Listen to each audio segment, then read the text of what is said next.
Alrighty, so we got two of these Chinese-made arcade sticks here. These are NJP-308s, made by a Chinese manufacturer. So it's like a NYGACN. I'm sure there's a proper way to pronounce that.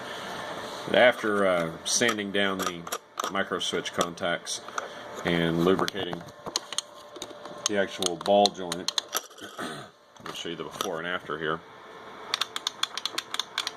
It's a nice smooth movement, and this is one that I haven't done yet,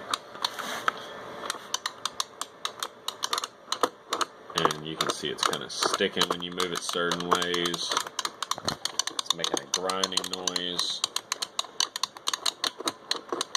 and that's because the contact pads on those micro switches were cut to length to fit in here, and they did a really bad job of rounding them off, and they come into contact with the disc at the bottom of the shaft, inverse to here on the opposite, on the end of the ball joint.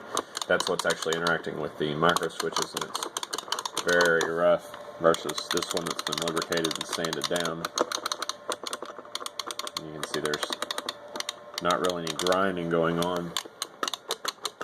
This one, not so much. You can also see how slow it goes back versus this one here.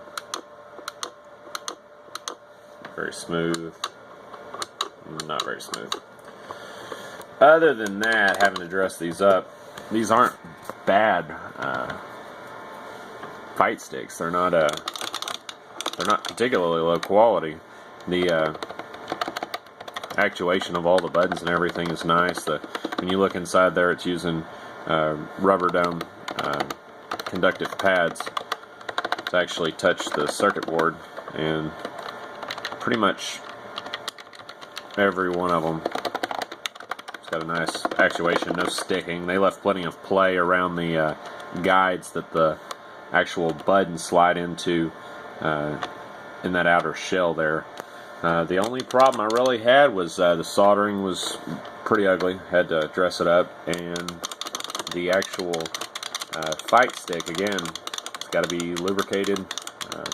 Had to take my Dremel tool and grind down on the keeper on the end of this shaft. There's a little metal keeper it slides over, and it's obstructing the range of motion. I ground that down and lubricated everything, and that's what you get. Again, you can see how you can hear that, but it just sounds like it's grinding. It doesn't on this one. This is how it's supposed to be.